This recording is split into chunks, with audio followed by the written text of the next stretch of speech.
welcome to this episode of the Bo and Luke Show. I'm your co-host, Bo Brabo, and in studio we have our dynamic co-host, Luke Kerrigan, and we have a really special guest with us on this episode that we're excited to talk to. Nick Shaw. He's an executive coach, consultant, speaker, author. His journey of personal transformation began with the tragic loss of his son. Nick wrote a book called My Teacher, My Son. It explores the themes of grief, healing, and self-discovery. Nick draws from his own experiences to offer insights into resilience and intentional living. Nick, welcome to the show.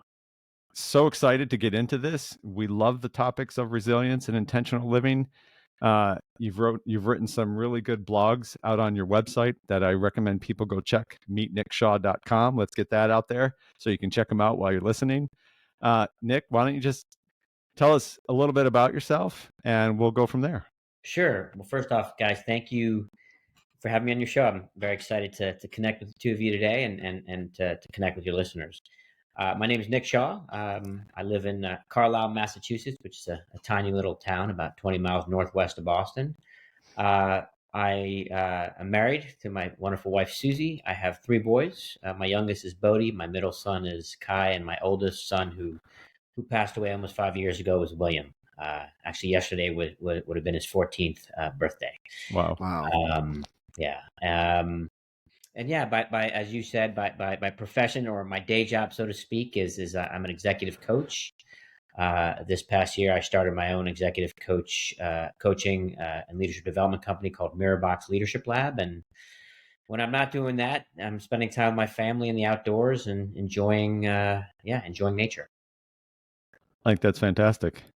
Do you mind? I had a close friend of mine that I served with in the Army, and it may have just been 3 or 4 years ago. His son was he was a teenager, I think he's 18, just skateboarding to work one day. And something made him trip or fall off the skateboard, hit his head on the curb, and that was it. Yeah. So he lost his son to just a freak accident. Mm-hmm. You lost your son in a ski accident, is that correct? Correct. Yeah. Do you mind telling us, was it just something that not preventable? How did that happen? Yeah, happy to share the story. So we were on vacation in Big Sky, Montana. I grew up skiing. Skiing has been a passion of my life since I was a boy. And William loved to ski as well. He was on the local ski team. So we went out to Big Sky, and we'd gone there the year before, and we really loved it out there. And William and I went to the top of the mountain, a place called Lone Peak, which is, this beautiful back bowls and sort of the more challenging part of the mountain. And, William just skied the runs of his life. He was, we tried to go there the year before, but we got stuck on a chairlift for 2 hours and never made it. So he was really looking forward to getting there. And then, so we did. And again, he had an amazing run. I had the whole thing videoed I had a GoPro on my chest. And so, yeah, he was at the top of his game from a skiing perspective. And as a father, I was just bursting with pride just to see him literally crush that mountain was amazing. And then on the way, we had to make our way down to the bottom because we were going to meet my wife and younger son Kai, and we were going to ski as a family on the lower part of the mountain, which was a bit easier because at the time my son Kai was 6, and he couldn't quite ski the top of the mountain yet. So as we were making our way to the bottom, we were on a catwalk, and for those of you who don't know what a catwalk is, it's basically a fairly flat road that winds its way down to the bottom, so it's a really easy slope. And on the side of these catwalks, it's sort of, there's steep embankments with trees and powdered snow. So we're on this catwalk, probably about 5 minutes from the bottom. I was in front of William because I'm heavier than him, and my weight just carried me a little bit in front of him. Mm-hmm. And as I was rounding, there was a bend in the road. I was rounding that bend. A skier came whizzing past, and he said, "Hey, was that your kid who went into the woods?" And obviously I stopped, and first thing I did was take my skis off and started making my way back up the mountain, fully expecting to see William stuck in the deep powder snow that's off the side of the slope and kind of struggling to get out, which is, the thing that happens every now and again. And as I walked up the mountain looking for him, he was nowhere to be found. There were no tracks in the powder snow within the trees, and it's like he literally disappeared.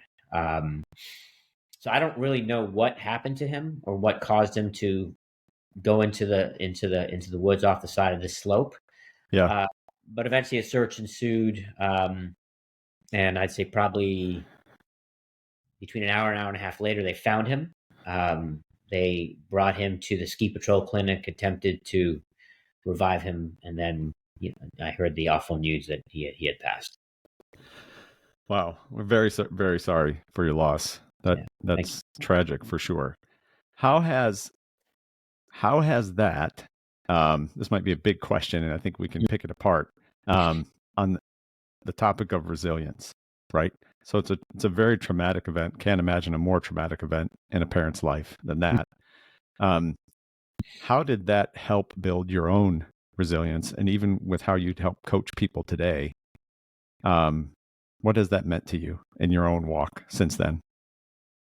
It's a great question. Well, number one, it taught me that I actually have resilience, to be Mm, honest with you, because there were moments through my own journey of grief which I didn't think I would make it through, and I had to sort of dig deep and draw on inspiration from William. I had to draw on inspiration from Kai. I had to draw on inspiration from my wife to help me persevere. I remember a distinct moment where I was really in a very dark place. I lost all hope and wasn't quite sure how I would move forward. And just when I was thinking some pretty dark thoughts, I had this notion start to come up. It kind of came perhaps from the depths of my subconscious, or not quite sure from where. And I started focusing on that. And eventually I came up with this mantra: what would Willie want? mm, And in that moment, I realized that everything I do in my own journey through grief, what I choose to make out of this horrible tragedy, I can either do in a way that honors William or that dishonors William. And so in that moment, there was no other choice but to do things in a way that would honor him, and that really helped me dig deep and do what I needed to do to survive this thing, to help my family move forward in a productive way, but also to learn from it, because that was an important part of my own journey of grief. And so from a coaching perspective, it's taught me some ways to confront adversity, and now I can share that with my own clients, and using things like reframing, using things like developing mantras, mhm. using things like learning to accept what is, and as the only way to move forward. So these are all concepts that I've practiced in my own journey, but now can share with my clients. Yeah, Nick, I can't think of. Thank you for sharing the story. First of all, like I can't think of anything worse in somebody's life that anyone would have to deal with. But having you here, I feel like especially it's around the holidays.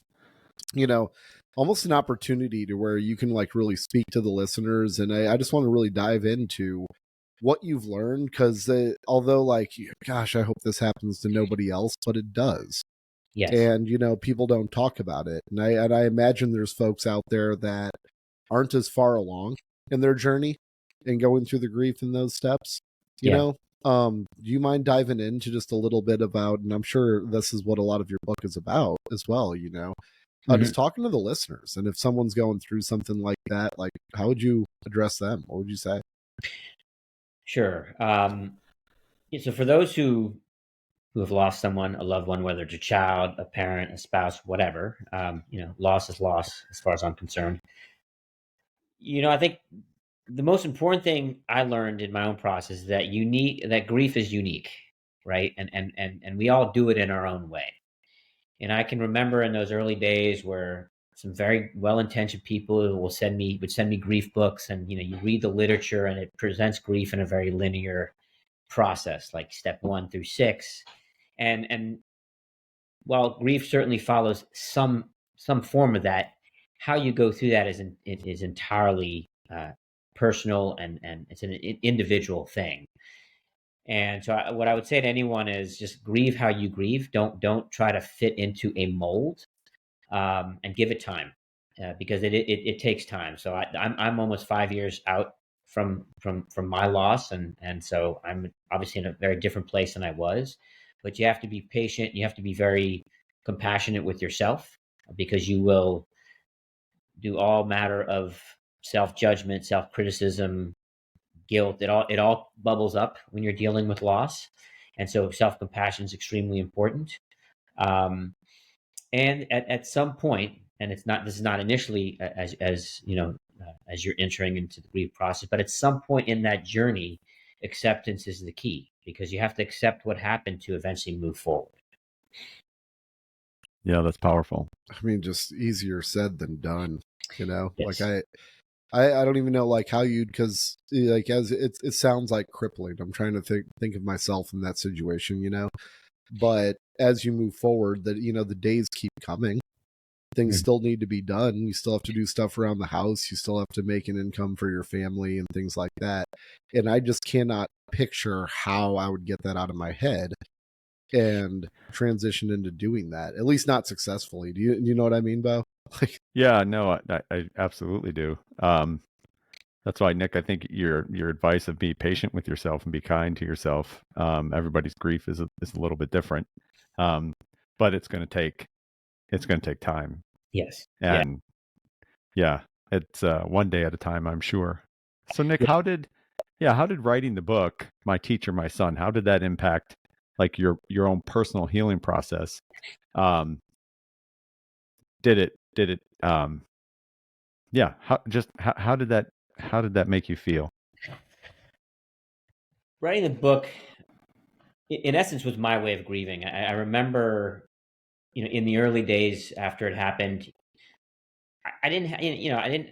I had some moments where I had these big outbursts of emotion and was crying and things of that nature, and that was more sort of the day of the couple days after. But then thereafter, I never felt like I was having these big displays of emotions. I always felt like I was somehow off.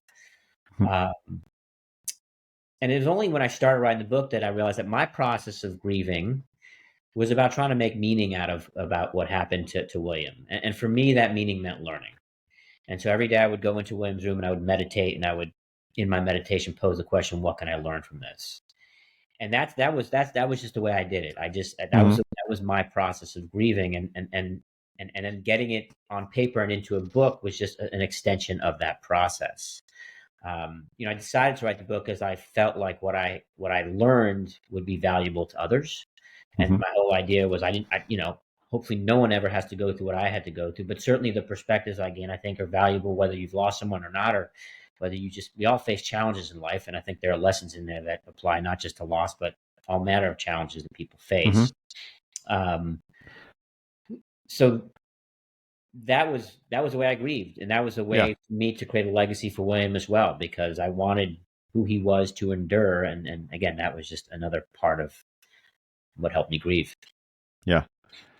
I think that's a great Luke, I think that's a great segue because I think writing in general, um, writing helps. yeah. And if you just think about the term loss, doesn't have to be loss of life. It could be loss of a business deal. It could be loss of a career that you were in for 20 or 30 years. It could be some type of loss that you're feeling in your life. And I know it was similar for me writing my book. Um, the the healing that it does for yourself in writing things down, whether Mhm. you go publish that in a book or not, doesn't matter. It's but when you write things down, it helps you think through things, Yeah. ask yourself questions and then answer them, right? Mhm. Um, think about multiple stories, pro athletes, they lose their career, debilitating injury, some go on to write about it. Yeah. It's really a powerful tool. Writing is such a powerful tool, to help you, your team figure things out. Even things like after action reviews Mhm. of, hey, what do we do coming out of COVID? What do we do right? What do we do wrong? How can we make improvements in the future? It's one thing to talk about, it's another to write about it. Yeah. I think you get deeper with yourself when you actually take time to write. Absolutely. I couldn't agree with you more, Bo. And unfortunately, I feel like it's a thing that we don't do enough of in this world. Hmm. I've written a couple blogs about this, and people don't just pause and reflect and then write stuff down, right? It's sort of this whole notion of journaling, of keeping a diary, of capturing your reflections. It was done in the past, right? And we just don't do it anymore. It's a shame. Yeah, for sure. Well, it's an art, you know. It is Hmm. an art, and in this case, a form of therapy. Absolutely. Very therapeutic. Yeah. Yeah. Nick, what would you say? One of the recent blogs you wrote was about being authentic and trying to be vulnerable and be your authentic self at work. What types of advice do you have for listeners on how you actually open up? And you made a comment in your blog about you were, was it khaki Nick at home? Yeah. Khaki Nick at home, right? Because your wife is like, oh, hey, there's a different person that goes to Staples and works every day at the corporate headquarters than there is who's at home. That's Where right. you can be silly and jovial and play around, but you're not like that at work. So I'm sure there's a lot of people, including myself, where you've had that experience. You've been someone at work, but that's not you who you really are when you come home. How do you help coach people through that and to open up and to be vulnerable? And then what are the benefits of that when you're in the workplace and you do show up as your authentic self? Well, I think let me talk about the benefits first, and then I'll talk about the how. I mean, the benefits are your ability to express your full being. And the benefits of that is doing work that is more fulfilling and meaningful because you don't have to sort of edit who you are for the sake of some belief that you're not allowed to. Right. We spend a lot of time in our work, right? So to go, I mean, as much as 80% of our waking hours are probably at work or something like that, right? So to spend 80% of your waking hours not true to who you really are, or only a limited version of who you are, that's tragic, right? So I think the benefit of allowing yourself to share what you think, what you feel, I think is extremely important. The how. So first of all, I think one of the things about this topic of vulnerability is that people hear the word and then they think they have to be this open book and share and bare their soul. And that's certainly one way to be vulnerable. But I don't think it necessarily has to only be that. It is just about sharing how you may be feeling about a certain situation at work, sharing your true thoughts about what's going on at work, not being afraid to voice your perspective on things. I think another piece of it is being able to be empathetic with the people you're engaging with, right? Not is opening yourself up for the sake of another. So it doesn't have to be this huge display of emotion. It's oftentimes it's micro displays of emotion and sharing and opening yourself up a little bit more. In that article or that blog I wrote, I think one of the keys to this, or allowing people to be more vulnerable and authentic at work, is that leaders need to role model this because we do what our leaders do. And so if our leaders aren't being authentic, or if they put a very stoic persona out there, well, we think that's how we need to be. And so my call is on all leaders that if you want your people to be authentic, you have to be authentic first. Lead the way for sure. Absolutely agree. And it's scary, it takes courage. I think there's a sense of fear of like, well, if I'm authentic and people don't like me, well, I'm kind of screwed because that's me. Like I got nothing else, right? But if we look at like the true masters out there, like even you look at the most successful people, I could say actors, authors, anyone that's in the limelight is being like, wow, that person's great. They're actually being insanely authentic, and what they get from that is they're connecting with people. Yes. And that connection, like if you say like, oh, that person's a great actor, I don't even know if like you look at Anthony Hopkins or something like that. It's not that he's just like, it's just a fake facade he puts on. I wouldn't say it's that at all. I think it's that he can actually connect with people and they get that. Yeah. And it's a business art as well. If you can overcome that fear, because there could be, I don't know, maybe some people just aren't great. Yeah, I think it's that's a great point. But then that comes when you have that realization for yourself, right? And there's a fear, or there's a fear of speaking out too much. You don't want to lose your job, whatever. And you start to learn, or you have a coach like Nick to help you through that, and how you can display your authentic self tactfully, empathetically. So you kind of do it in the right ways. Yeah. And then you realize that you come to that realization that you cannot control what other people think of you. Right. So even your best actors, Luke, who you might say, hey, man, that person is an amazing actor. The next person might say, I think they stink. Right. Yeah. But the actor doesn't care. Right. The actor is being themselves, and that's it. Which I think is pretty powerful. Absolutely. Yeah. You have to be unapologetic about it, right? I mean, not everybody is going to resonate with everyone they engage with. That's okay.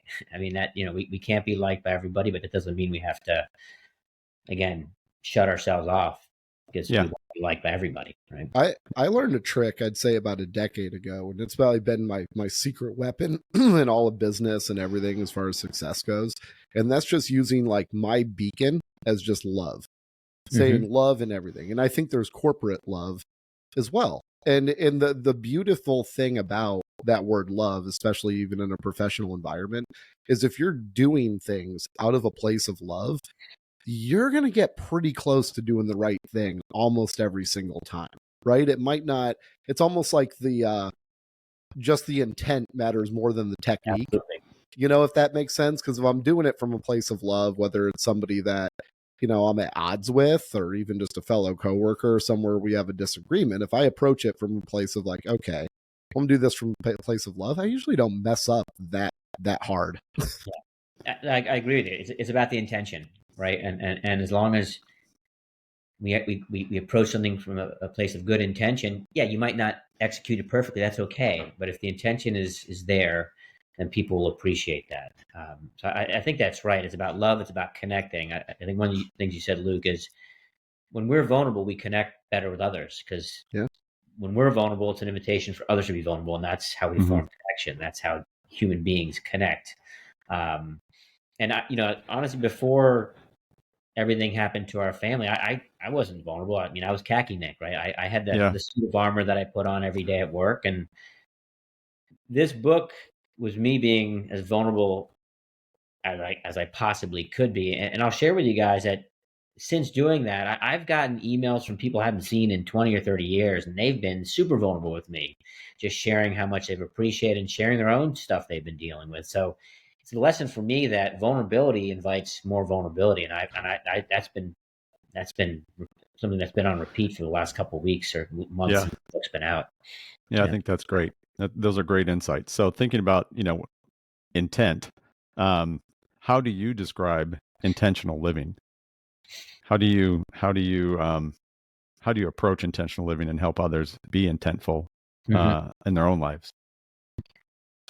So I have a theme in the book, which is pausing. I think we have to learn how to pause periodically, and that doesn't mean and pausing. It can be.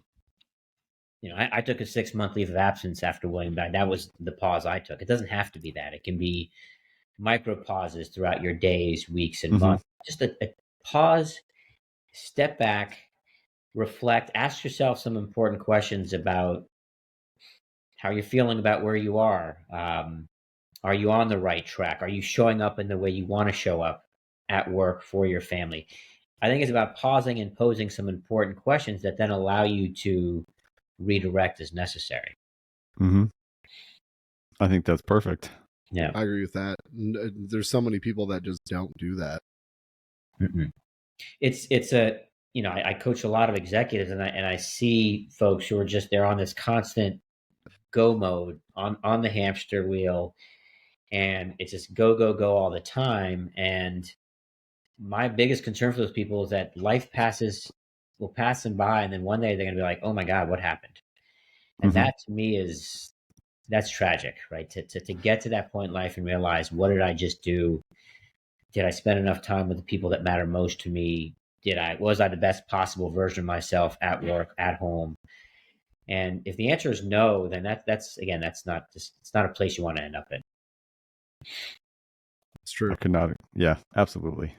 Yeah, I think that is. Go ahead, Luke. I'll say I had a moment yesterday where like just being vulnerable, and in the grand scheme of things, like with what you're talking about, Nick, like this doesn't even matter. Like it's so small and dumb that like I feel bad mentioning it. But like I just had like a shit day yesterday. Like in the past, like I'd say in the last time I had a day like that where just things didn't go my way at work was probably like 3 years ago. In fact, it was. I can think of when the last time it was. And this all kind of imploded while we're on a team meeting on Zoom with like my boss and like 6 of my other coworkers, right? So I'm sitting there and it's just crumbling down like in real time. You can see like messages coming in through email, Slack. We're talking about it, and I'm like, here's another one, right? But being vulnerable, like I sat there and I looked at everyone. I said, just so everybody knows, this is the worst day I've had here, like career wise, in probably the past 3 years, and like it's on display and everyone gets to watch it crumble in real time as we're doing this right now. And just being vulnerable like that, like literally everybody else on the team, like picked me up, shared that they've had, similar days, that we all have similar days. But then at the same time was like, then I had a group, like just a group of people around me being like, yeah, but think of all the good days that we have. Let's just take the good with the bad. We all have them. And, it's just like 10 minutes later, it didn't feel that bad. Yeah. I want to pose a question based on that scenario. And Nick, this question is for you, right? And if you were coaching Luke and his team and the boss and the leaders, right? I think the virtual, as much as I love working remote and I'm a proponent of remote working, I think the virtual meetings, and that was a virtual meeting for you, right, Luke? Yep. Oh, yeah. Right. The virtual meetings emphasize in adults the old school version of kids passing notes in a classroom, right? Mm-hmm. And the teacher doesn't know they're doing, or they're trying to get away with it without the teacher noticing them, right? Yep. Well, in the modern workforce today, and we're on virtual meetings, team members can be texting each other. Did you hear what he just said? Do you like, man, that's crap, right? So they're having this communication between each other. Yep. Right. But they've never learned how to, like, if you really did not like what that person just said, or you disagree with it, you haven't learned how to be vulnerable and authentic and express yourself in a way that, to the leader in your objection in that moment, that might actually benefit the whole team. Mm-hmm. Right. Have you seen this? Have you worked with leaders who are worried about like what's happening behind the scenes when they're having these meetings? And Luke, this is not a shot at whatever. It's just a scenario, because I literally experienced it earlier this week myself. Yeah. And I sent that text to my coworker and I said, this is like we're passing notes, sitting in elementary school. Mm-hmm. Right. Yeah, I'd like your thoughts on that.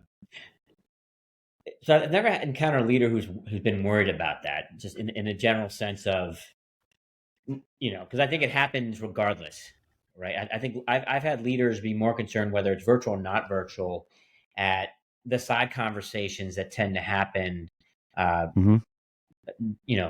More all too often in most teams, right? Because teams are unable to surface it as a team and then deal with it. And so I think if I were to coach any team, I think first off, it's let's identify why this is not helping the team, or how is this getting in the way of this team being fully effective and successful. That's step one. And then the second step is, getting the team to as a team align on the fact, is this the way we want to show up as a team going forward? And most teams will say no, because most people don't want to show up that way. And then it's saying, okay, well, how do we want to show up? What are our norms, our behaviors, our expectations of each other, and how we should show up for one another. And if there's some beef between a couple people on the team, well, let's air it out. Let's talk about it. Right now, that's easier said than done. And many people, conflict is a challenge for most people. We're conflict avoidant. That's part of our species. We don't like to walk towards threat. But I think the more you can create an environment where people feel safe doing that, which takes time, I think the better. And then you don't have whether it's virtual note passing or real note passing, you gotta just air out your stuff in the open. Yeah, I agree. I think that's good. With like a trust tree, with like no fear of retaliation. Wouldn't that be great? And you just have to set those conditions, right? You set the ground rules. I mean, I'm a big proponent of team norms, and really taking the time to spell those out. What do they look like? What are the behaviors that we need to embody to live out those norms? Yeah. No, you're absolutely right. Yeah. 100%. Thank you. We used to have one job I had. We had right around Christmas. It was actually probably around this time of the year. We had the airing of the grievances every year, and they'd have people like put in like, here, email your grievances here. And then they gather everybody into a big conference room, and they bring you like beer and stuff, and they'd make a slideshow of everybody's grievances, and we would watch them all together. And then like they wouldn't put whose name it was, but it was almost like roasting you and all of your coworkers and all these grievances you had in a group forum. And it was like, oh my gosh, it was like therapy. It was like, we're laughing our butts off. We're joking at people, making jabs, guessing who the grievances were. I don't know. Like I thought it was weird at first, but then afterwards, like I look forward to it every year, because there was truth to every single one of them, and they were actually like real grievances. Yeah. But just to have it out there is cool. Yeah. I guess the only thing there is, did they ever get resolved? Sometimes, yeah, because so people would stop doing it, their behavior would change. Yeah. Because like everyone would groan or like, laugh or be like, oh yeah, that's totally true. And then people would be like, huh, I didn't realize everybody thought that way about this. So people's behaviors would change. And some would be funny, some serious, but it was good. We should Anybody ever pipe up and say, listen, I know you wrote that about me. I want to know who wrote that. Like anybody ever get confrontational or anything? Not that I saw, but I'm sure there were side conversations that happened. Like you pull someone off to the side and you're like, hey, I know you did that. You're the only one that would know that. Yeah. Well, interesting. And it can be pretty powerful. I mean, essentially it's giving anonymous feedback in public, and whether if you assume that they're talking about you, it's a pretty powerful thing to get you to change your ways. Yeah, like one was hilarious. For sure. I'll give you an example of a hilarious one. So one guy would go into the restroom in the morning and recognize people by their shoes underneath the stall and start having business conversations with them while they were in there. And so that was one of the grievances that popped up in there, which is hilarious. But you know who you are at that point. Like there's only one person that could have done that. We didn't call them out, right? Yeah. But that's funny. I can't even use the restroom in peace. That's awkward, right? Like awkward, and I'm sure that person's like, oh, okay. Yeah. Hey, Bo, how'd that call go yesterday? And you're like, good, I guess. Busy right now. Thank you. There's no Bo in here. Yeah, not me. Even the next call over. Yeah. I think Bo's sitting out at his cubicle. That would be the answer. Well, this has been fantastic. So, Nick, looking forward, what message would you want to get out there and impart for all of our listeners who are on a path of self-discovery, healing, in their own journey, trying to be more resilient, more intentional in their living? What would you like to share with them? So, there's something I tell my clients all the time, and until I would say it almost as a throwaway line, and then after William died, I really believe this is true. I would always say, this ain't no dress rehearsal, right? This is the one life we have. And again, I used to say it more sort of tongue in cheek, but it's true. I mean, we were 5 minutes from the bottom of the mountain, 5 minutes from rejoining as a family and skiing as a family. And William, literally, he was 10, 15 feet behind me, and then he wasn't. He was here one minute, gone the next. Life is extremely fragile. This is it. I mean, fine if you believe in an afterlife, fine, but this life in this incarnation of it, we only got one of them. And so my plea for everyone is make choices that are going to allow you to live this life in the best possible way forward, that are going to allow you to have the impact you want to have, find meaning, find love. Just make the right choices, because this is it, guys. And so that part of that is pausing, it's reflecting, it's taking stock, it's connecting with others by being vulnerable. All those things, I believe, lead to a greater life of fulfillment, of meaning, of joy, of happiness.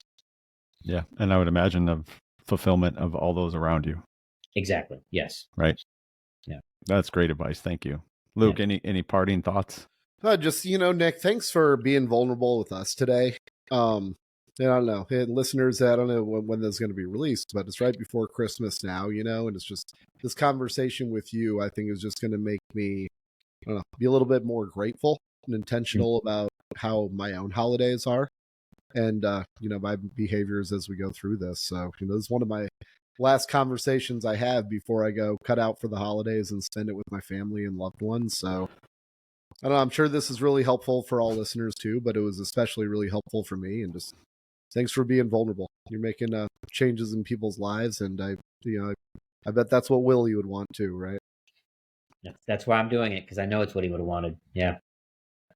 So excellent. Well, thanks, Luke. Appreciate that. Yeah. Nick, we always give our guests opportunity at the end to kind of give shout outs, whatever you'd like to say, promote your book, tell people how they can get in touch with you if you'd like them to. Sure. Floor is yours. All right. Thank you, guys. Well, first off, thank you guys for having me. This was a really fun conversation. I love the fact that we talked about a lot of different aspects of my life. Obviously, the book, but also my work as a coach, because all that is part of who I am. So I appreciate you allowing me to touch on all those aspects of myself.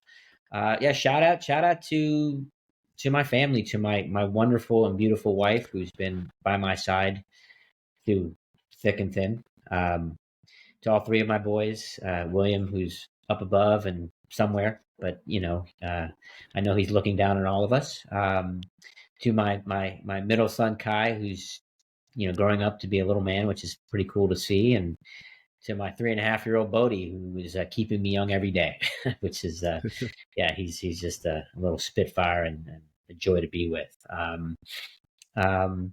Yeah, I guess to everybody out there who's about to kind of cut out for the year, take some time and just be with your loved ones, reflect on this year, celebrate what's happened to you this year, and set some intentions for the coming year.